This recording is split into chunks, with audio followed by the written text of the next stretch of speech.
right, I'm Paige, I'm an addict. Yeah, I know. It's like, oh, this was a doozy, and I am sorry, Kevin. Well, it's gonna be what it's gonna be. And hey, if I wrap up early, take my time, you know. Although I do know I probably should belong to one of the sister fellowships, on and on and on and on, anonymous, you know, one of those. But I am Paige, I am an addict. Grateful to be here with you guys today.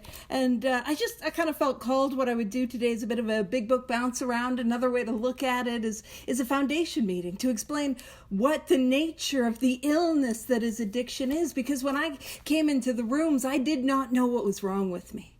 I did not know what it meant to be an addict. I did not know what it meant to be up against an illness over which I could not possibly have any power.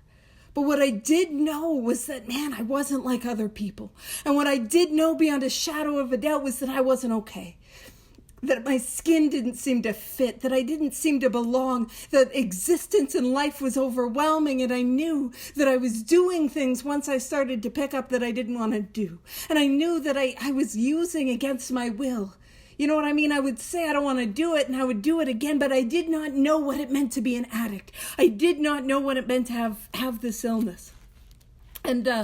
And so if you got your book to hand, which it's always good to bring your book to a meeting, especially one where we're just at home. You don't even have to carry it with you. It's just right there. If you don't have it, don't worry about it. But let's pop over to page 44. Because I showed up to the rooms. I showed up to the fellowship with a whole bunch of andas. You know what I mean? I'm an alcoholic. I'm an addict. And I got all these extra things that are for surezies wrong with me. And that's what it is. It couldn't be the raging drug problem. It's got to be something else. And I would show up with a whole lot of yeah buts. You know what I mean? I have a little bit of a drug problem. Yeah, but I'm young. Yeah, but he's worse than me. Yeah, but it was only like this. Yeah, but. And I would look for all the ways that I was different. You know, I would show up to places like this with people like you, desperately not wanting to be a part of, but also desperately wanting to find a place to belong. You know, I don't want to be like you because I don't want to have to do the things that you have to do, but I can't do what I'm doing anymore. So page 44, first paragraph. It says, in the preceding chapters, you have learned something of alcoholism. And for Cocaine Anonymous, we have learned something about the nature of the illness that is addiction. We hope we have made clear the distinction between the alcoholic and the non-alcoholic, the distinction between the addict and the non-addict. And this is what the distinction is. It says, if when you honestly want to, you find you cannot quit entirely, or, I'll be quite frank with you guys, and I'm not an or sort of gal. I am an and sort of gal. It is an and for me. Or, if when drinking/using, you have little control over the amount you take, you are probably alcoholic. You probably have the illness of addiction. And so it is only two symptoms that make me an addict. Now, I'll talk about the second one first. It says, if when drinking, if when using, you have little control over the amount you take. So I can hold my experience up to that light. What is my experience once I take a drink? Once I pick up a drug? Once I take a hoot? What is my experience? And I'll tell you guys what my experience is. You say, I take anything. And I really do mean anything, like mind-altering. And I get this effect. Now, this is the effect that I get. The effect that I get is, you know what I'm saying?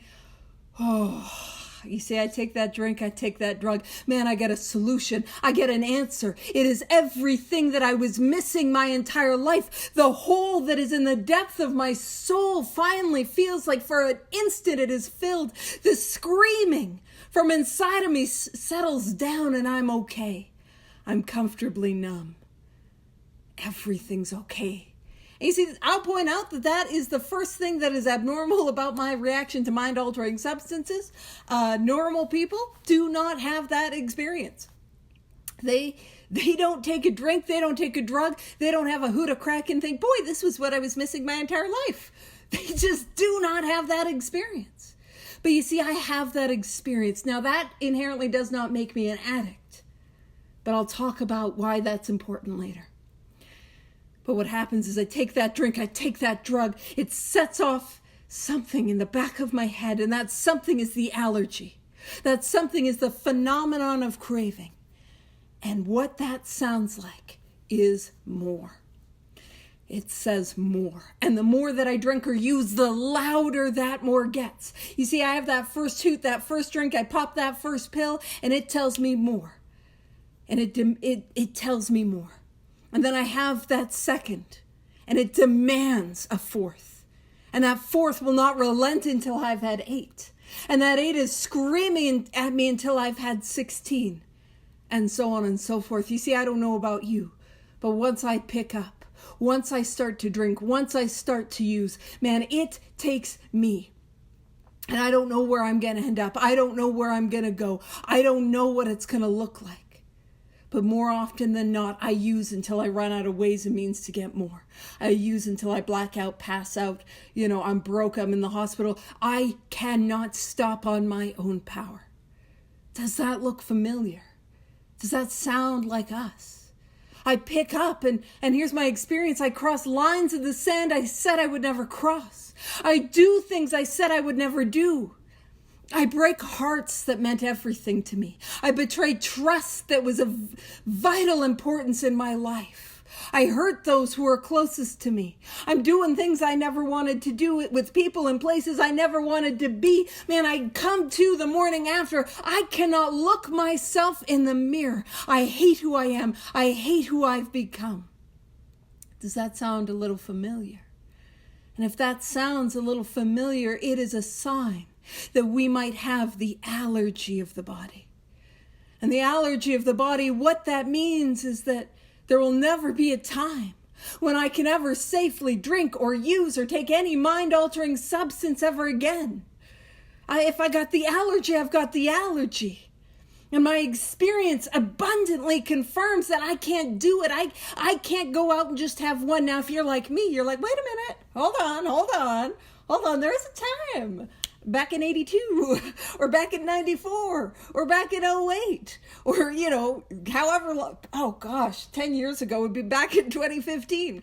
Back then, where I had 3 drinks, or 3 lines, or 3 hoots, like a lady, and I stopped. But what I want to point out is what I am remembering is the exception, not the rule. And my experience is when I pick up, I do not truly know what's going to happen. And we can hold our experience up to this. If we ask a non-addict, a non-alcoholic, what happens? What happens when you pick up? Well, they will tell you that they'll go and they'll have a couple drinks. They'll use a little bit and they'll go home and go to work on Monday. And actually, here's a beautiful lens into what a non-addict's relationship is with substances. It looks like, sweetie, honey, Pookie Pie, I'm going to go to the pub. I'm going to have 3 drinks and I'll be home by 9. And do you know what they do? Man, it is wild. It is baffling what they do. They go to the pub and they have 3 drinks and they're home by 9. Every single time, and their pants are dry, they got both their shoes, they didn't blow their rent money on crack cocaine, they weren't doing nothing in the bathroom with nobody or whatever. Do you know what I mean? They had a couple drinks and went home, They didn't blow up their life. Now again, does my experience tell me that once I start, I don't know what's going to happen? More often than not, I can't control it. And if that's my experience, what that means is that there will never be a time when I can ever, ever, ever safely use a mind-altering substance ever again. Because, that's my experience, that if I got the allergy, I got the allergy.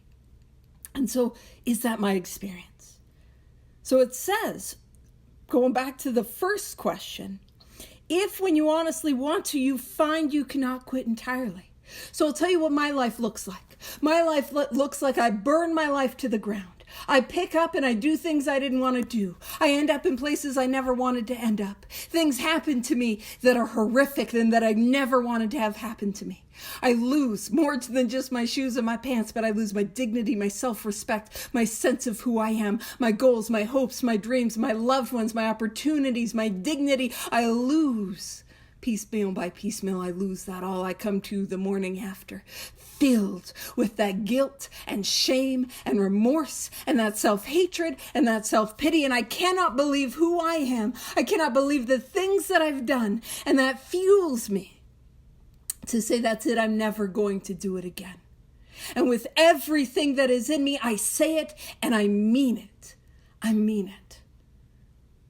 And what that is saying is, when I have said those words, I'm never going to do it again, it is asking me, have those words had any effect? Has it had any real effect? And my experience was that I wanted to stay sober. My experience was that I needed to stay sober. My experience was that I tried to put things between me and the first drink, the first drug, the first hit, the first hoot, the first high. And none of those things were sufficient in a permanent way. I could not experience permanent, contented sobriety. It was beyond my grasp. It was beyond my reach. And see, if I'm not sure if I have the second symptom, this symptom is the obsession of the mind. And this is what makes the illness of addiction hopeless. This is what brings us to our first step experience. See, the obsession of the mind, what it looks like. What it looks like is when I am as sober as I am today, but my illness is untreated. I have a thought, and that thought happens in my mind. And again, it is a thought that I have when I am sober. It is a sober thought. And the problem is, the thought is a lie, but I believe the lie. So this thought looks like this time will be different. Nobody'll ever know. I just got to get it out of my system. My problem is crack, but I can drink like a lady. My problem is booze, but I can smoke crack like a lady, right? Sound familiar? If those that know me know I've never done nothing like a lady. I don't relate to that. But it also looks like, I'm going to kill myself anyway, so why don't I get high? If you're feeling the way that I was feeling, you'd have to get drunk too. It looks like a thought that is on me all day that says, take a drink, take a drink, take a drink, take a drink, take a drink, until whatever little willpower I'm able to muster is inevitably eroded away. I have a drink in my hand and I don't know how it happened. But just as much as it is that the erosion of what little willpower I've got is, it is the case of the Suddenlies. I'm out there living my life, and suddenly I got a crack pipe in my mouth and I do not know how it happened. I do not know how it happened. It also looks like, I got to go on a big bender, have a real good surrender. I got to get it out of my system. And you see, this is what makes the illness of addiction hopeless. Because the allergy of the body means that I can never, ever, ever drink again or use again. That's what the allergy means. And we got some nods, we got some identification with the allergy, absolutely. But you see, the obsession of the mind, and this is what step one is. The obsession of the mind means that I will drink again. I will use again. I will pick up again. I will relapse. That is step one. And that is not good news. And bad news bears, step one, not good news. Let's pop over to page 37, because the book emphasizes the obsession of the mind. Page 37, we're going to go to the second full paragraph. It says, you may think this is an extreme case.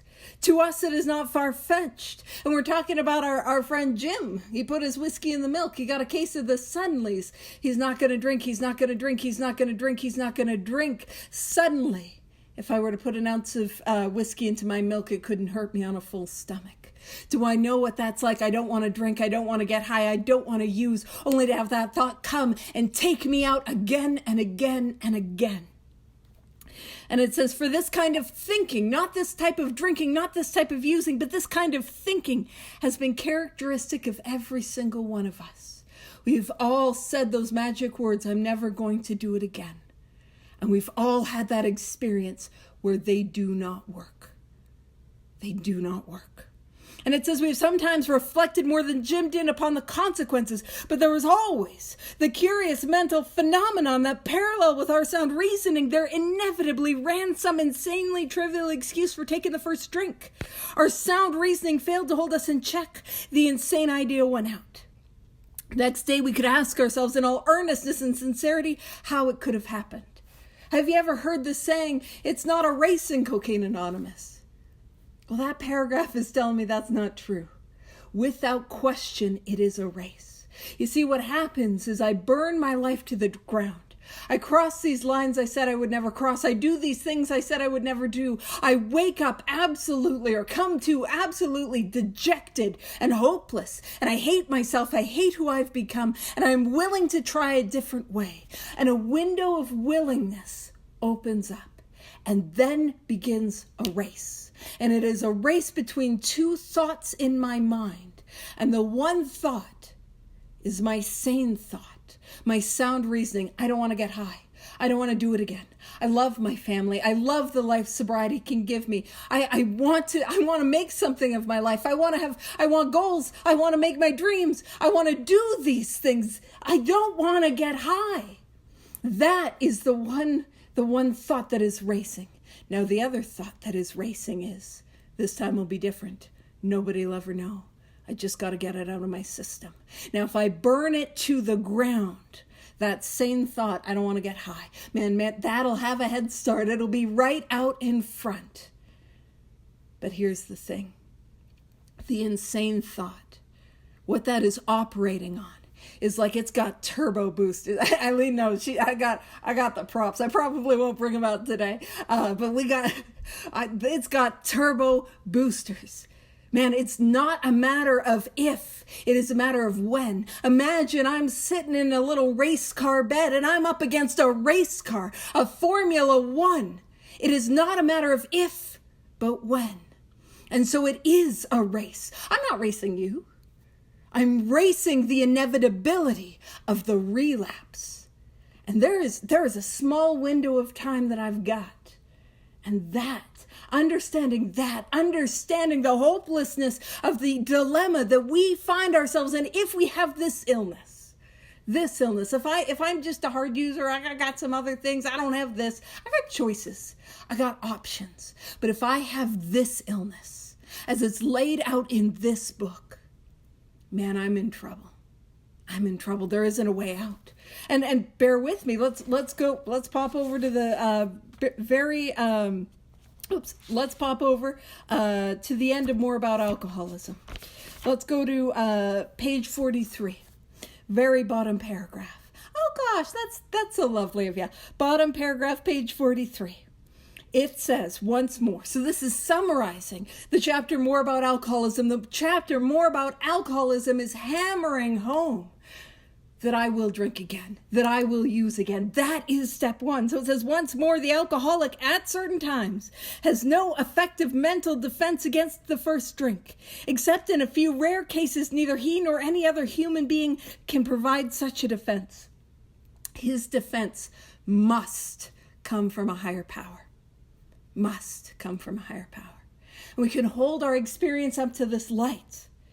Have I tried other ways and means to get sober and to stay sober, and have they been ineffective? And so I'll be very transparent with all of you. I did not try everything. I sure as heck did not try everything there is to try, but my experience is everything that I tried failed. So if we tried doctors, have we tried psychologists? Have we tried psychiatrists? Have we tried treatment? Have we tried detox? Have we tried therapists? No, there's nothing wrong with any of these. Have we tried treatment centers? Have we tried sober living? Have we tried going to the gym? Have we tried the geographic? Have we tried anything, everything that we could have thought of? Now, if we try getting into a relationship, oh boy, see, there's nothing wrong with all the other ones. It's the relationship one that gets a little sketchy at times, you know. You know what they say about relationships in early recovery? The odds are good, but the goods are odd. Yikes. You know, sick attracts sick. Woo. I mean, no, I can totally get into a healthy relationship with Mr. Right after I'm off a crack bender. And Mr. Right turns into Mr. Right now, turns into Mr. Right out of jail. That's what happens to me. But have I tried these ways and means to get sober and to stay sober? And have they not worked? Have I tried just going to meetings? Have I tried doing some of the steps, but not all 12 steps as a way of life? Is that my experience? And did that not work? Because if that's me, what that means is I have the illness that is laid out in this book, the book Alcoholics Anonymous.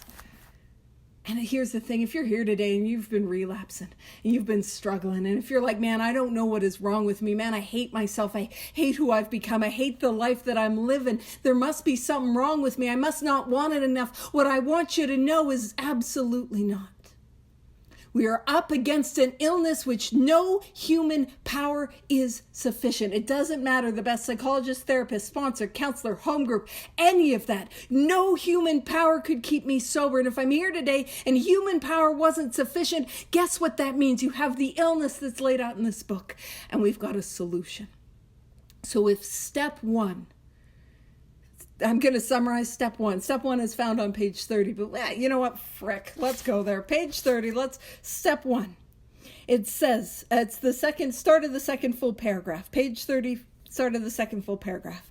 We learned that we had to fully concede to our innermost selves that we were alcoholics, that we were addicts. I don't need to convince anyone else. I'm the only one that needs to be convinced. This is the first step in recovery. We often talk about powerlessness, but I don't think we always understand what it means.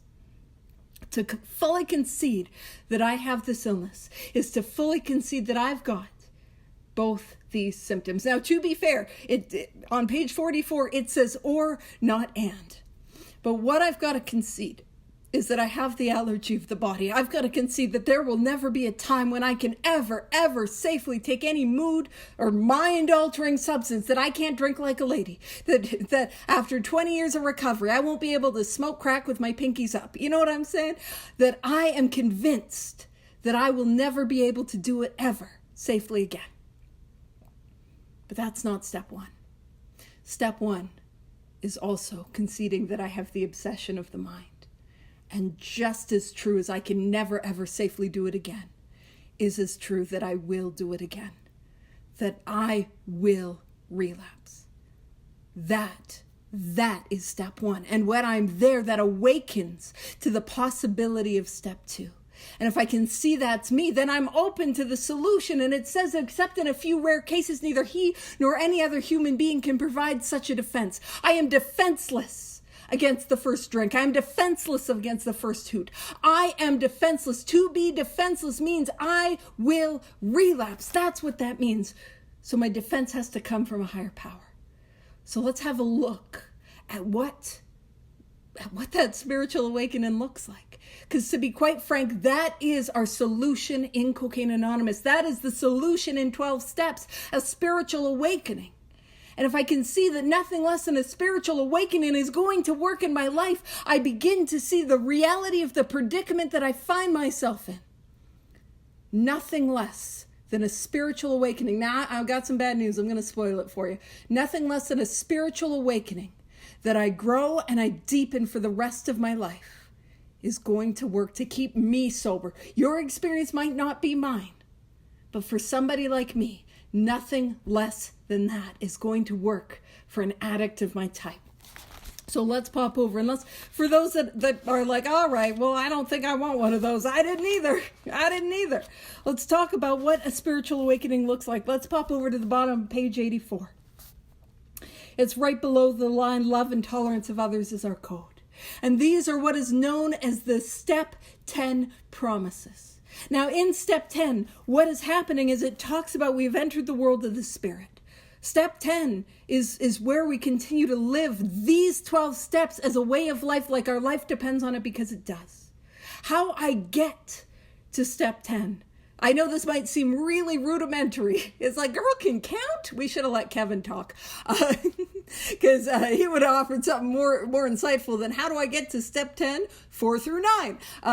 But what I'm trying to say is 4 through 9 is the vehicle. It is the engine that takes me from the inevitable relapse to the hope and the spiritual awakening that is on offer. And this is one of the descriptions of what a spiritual awakening looks like. Bottom of page 84. And we have ceased fighting anything or anyone, even alcohol, even crack, even cocaine, even whatever mind-altering substance brings you here. We have ceased fighting. The fight is over. It's done, which is good because I could never win that fight. It's done. The race I was always going to lose the race. The only way is to stop the race. The race is stopped. It's done. For by this time, sanity will have returned. And the sanity that we are singularly talking about is the thought that I have when I am sober that tells me I can drink again, that I can get high again. That thought is removed. That is what we are talking about. That is the sanity that has been returned. The thought to drink, the thought to pick up, the suddenlies, that this time will be different, it's gone. It's gone. And it says, we will seldom be interested in liquor. So it's not even a thing for us. It's not, it's always going to be there. It's always going to be a struggle one day at a time. Absolutely not. Because if that was the answer that was on offer, I couldn't be here.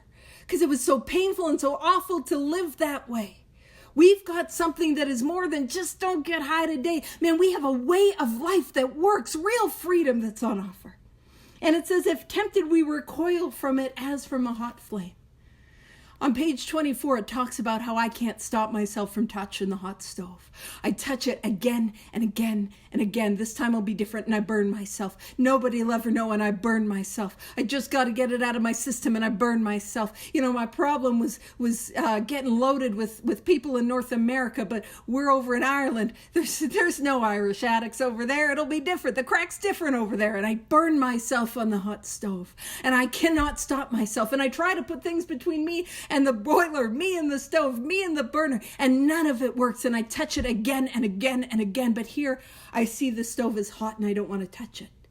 And no amount of mental willpower, no amount of emotional willpower, none of that was sufficient to get me to stop. I could not in and of myself stop myself, but here I am. I know that it's hot and I recoil from it as from a hot flame.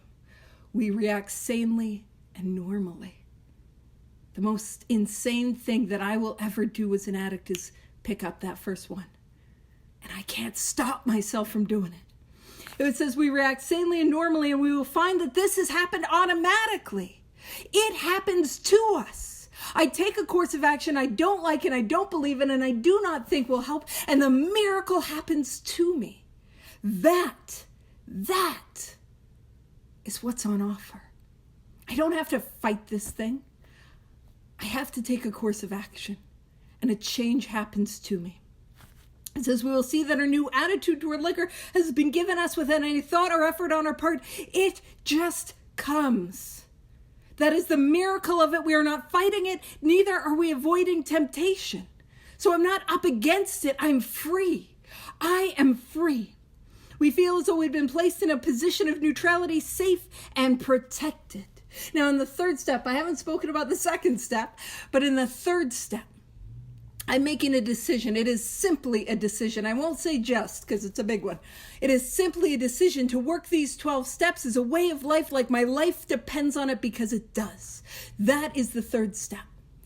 But in that moment, it says made a decision to turn my will and my life over to the care of God as I understand him. Oh, top 85. We're bouncing. And where will we go next? I don't know. Genuinely, we're gonna see where we end up. Woo! I got a slight idea.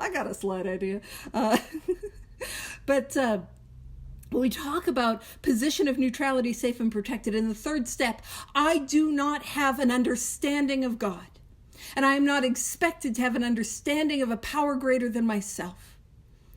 Because the word understand in my 1930s dictionary says to know through experience. In the third step, I don't have experience. I build that experience through 4 through 9, and I deepen it and I grow it in 10, 11, 12. And what we've got here is evidence of the word care. See, when I'm standing at the third step, I'm standing at the precipice, the edge of a cliff. I do not know if my will and my life will be cared for. I do not know what's going to happen. But when I read the promises in this book, but deeper than that, when I experience the promises as they are outlined in this book, that becomes irrefutable evidence of God's care, safe and protected in a position of neutrality. That is what is available to each and every one of us. And that is care. My will and my life will be cared for. It says we've not even sworn off. Instead, the problem has been removed. It does not exist for us. We are neither cocky nor are we afraid. And it says that is our experience, not an idea, not a theory, not a belief, our experience. And here's the thing, when we talk about this book, and we talk about the program that is outlined in this book, it is not a book of opinions or theories or beliefs. It is a book of experience. And we know that to be true because just as much as we're on page 44 and we're holding our experience up to the light of the allergy of the body, and we're holding our experience up to the light of the obsession of the mind. That is our experience, and we can see ourselves doing it again and again and again. Yes, that's me. Yes, that's me. Yes, that's me. Just as much as we can hold our experience up to the light of the promises. When I say the, I mean the litany of promises that are strewn all over this book. Is this my experience? It is not a theory. It is not a belief. It is not an old idea from some old white dudes in the 1930s. That is our lived experience of those of us who have recovered. That is our experience. And I can hold my experience up to the light. Is this my experience? And if you're here today and you're like, no, I am white knuckling. No, I am miserable. No, I am struggling. What I want you to know is this is what a spiritual experience looks like. This is what it looks like.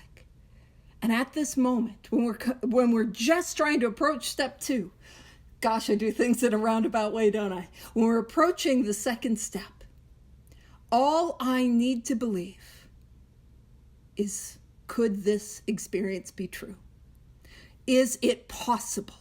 Is it possible that the people who are here who have recovered, the light that is on in their eyes, the hope that is on in their spirit, I'll be like Kevin, who's going to do a way better talk than I'm doing. Kevin, you're the best. Poor guy. I'm so sorry. I just thought I'd tease. But that, like somebody like Kevin, somebody like the people who are here today, the light is on in their eyes, the hope that is on in their spirit. Can I believe that that experience has happened to them? I don't need to understand it. I don't need to define it. I don't need to have an intellectual experience of God. I just need to believe. Did they have this experience? Does this experience exist? And that's it. That is all that is asked of me in the second step. Now, I know you guys can't relate to overcomplicating that. What?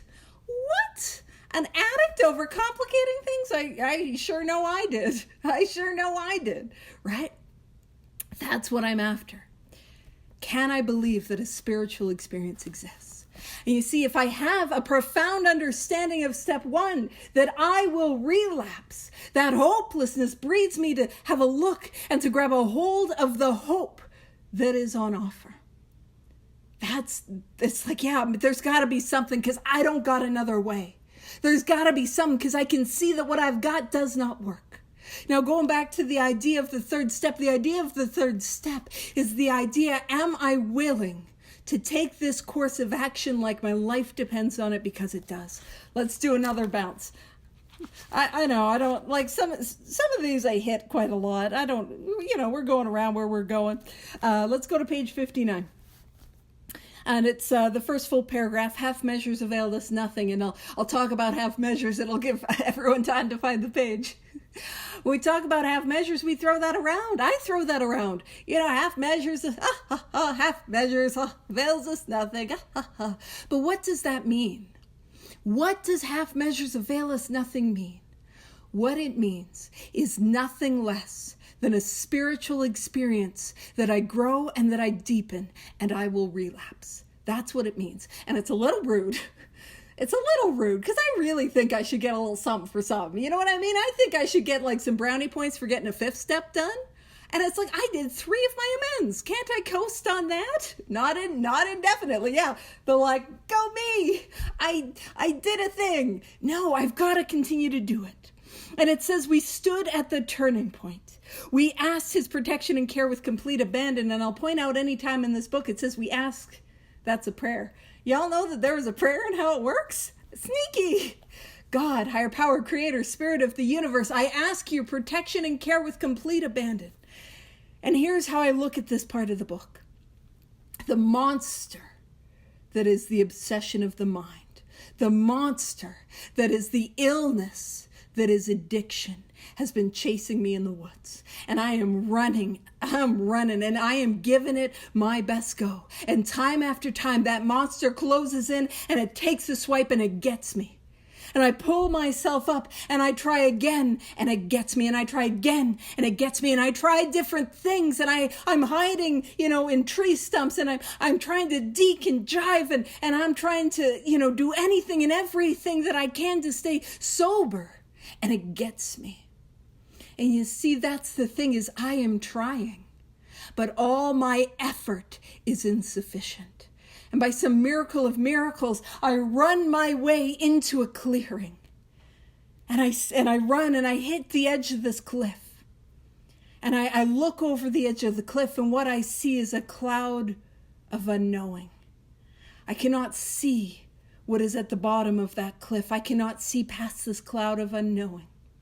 But what I can hear is I can hear your voices. Your voices, those of us who have recovered, who have taken this course of action. And what they're saying is jump, jump. We promise it's going to be okay. Jump, take that leap of faith. And because I have the monster that is this illness that is barreling down on me. And I can see that it is not a matter of if, but when I relapse. There is nothing that I can put between me and that monster that is the first drink, the first drug, the first hit, the first toot, the first high. I got nothing. It's barreling down. And I look over that ledge and I just have to trust your voices, even though I do not know what it's going to look like. And I take that leap of faith. And that's what step 4 through 9 is. Step 4 through 9 is that leap of faith. And again, if I stay on that cliff, that monster's going to get me. If I sit on that 4, that monster's going to get me. If I avoid my amends, that monster's going to get me. If I do not continue to grow and deepen my experience in 10 and 11 and 12, these steps is this way of life, guess what the monster's going to get me? But if I take that leap of faith, man, what happens is incredible. And so let's pop over to page 63. Because it goes on, these are what's known as the 3rd step promises. Now, like I said, there are promises all over this book, but these promises don't come true in step 3. These promises come true when I take action on all 12 steps. Because it says established on such a footing. And that footing is the top of 63, where I'm in this position. I'm working for this power. I'm working these 12 steps as a way of life, like my life depends on it, because it does. On that footing, all 12 steps. You see, here's the thing. Sometimes we talk about step 1, 2, 3. That's our foundation. And I know I'm kind of focused this talk on steps 1, 2, 3. But I'm going to say something. It's a little controversial. It's not all the way controversial because I still want you to like me, especially Kevin. I don't want him to feel bad. But my foundation is not and cannot be steps 1, 2, 3. There is no foundation and I'm going to relapse. There is no foundation and there's a solution, but I don't have it. And there is no foundation in a decision to do that work, but no action. The foundation for my life is all 12 steps. So if I do not have all 12 steps moving in my life, what that means is I have no foundation. There is no ground. I am in free fall. So it says established on such a footing, that footing where, man, I am on ground. It says we became less and less interested in ourselves, our little plans and designs. You see, if you've been around for a little while, and maybe the magic of Cocaine Anonymous, the magic of 12-step, the magic is gone, and you are wrapped up tightly in the bondage of self. And I'm going to describe something. You see, when I'm off the beam, I often don't, well, I do a lot of inventory, so I'm like, ooh, I'm off the beam. But for a long time, I didn't know I was off the beam. I thought y'all were just doing it wrong. You guys know what I'm saying? Like, I know I'm spiritually off when you're wrong, you're bad, you've messed up, you're not doing it how I think you need to do it. And I got my plans and I got my designs and you are not following them. But when I am on the beam, I'm not interested in myself. I'm not interested in my plans. I'm not interested in my designs. And it says more and more we became interested in seeing what we could contribute to life. You see, what happens is when I show up to life, focused on what I can get, what about me, centered upon self, I promise you it is never enough. When I seek from others, when I seek from outside myself a sense of value and worth and esteem and security and love and affection and approval, it is never enough. It is never enough. And then what happens? What happens? I come to the end of myself. I come to the end of myself and I try another way. And what happens is when I rely on this power, this work, this way of life, what happens? It becomes abundant. So when I focus on what I can give, what I can bring, man, the world around me, it is abundant. There is more than enough love, affection, approval, attention. There is more than enough. And I can only see that by experiencing it. So it says, as we felt new power flow in, which is a wonderful thing, because I do not have power in and of myself. There is no power. There is, but a new power is flowing in as we enjoyed peace of mind. Man, what was going on in my head? I did not have peace of mind. What was going on in my head is I was full of I was a piece of garbage. I hated myself. I hated who I was. Everything was overwhelming. I'd hear somebody like me in Adirondack and I'd think, man, you're just beating me up or you just don't like me. I get it. I get it. What I want you to know is if you're here today and you're hurting and you're struggling, there is a solution and there is a way out. We don't have to be in pain. We don't have to live in that place where I'm up against it and I don't got any freedom. There is a way out. Unfortunately for me, as I had to take action to get there. And that window of opportunity that I had to get from hopelessness to hope, that window was small. I had to take action quickly because there were times where I did not. Yeah, no worries. I got on the time. You're all good. No, you're good. You're good. You're good. It's all good. But I had to take action quickly because there were times where I was able to stay sober, not fully engaged in this course of action. And what happened is I wanted to kill myself. And suicide was the answer. That's where the reality of the illness is for somebody like me. The reality is I am either going to relapse or I'm going to end my life, but we have a way where our lives can have meaning and purpose. And in fact, it goes on to say, 2 minutes, I got you. As we felt new power flow in, as we enjoyed peace of mind, so there's a peace and a serenity that happens. As we discovered we could face life successfully. As we became conscious of His presence. We began to lose our fear of today, tomorrow, or the hereafter. We were reborn. That's what happens. I can find myself on solid spiritual ground, at peace, at light, at love, at joy. And on page 100, it says what happens to us when we put ourselves in God's hands, we're better than anything we could have imagined. So what is on the other side of that cloud of unknowing? But God's hands. Where I land safely and securely. We are protected. And the only thing that is asked of me to go from that place of hopelessness to that place of hope is to work these 12 steps like my life depends on it, because it does. And it does not take long to get well. Thank you for the opportunity to share.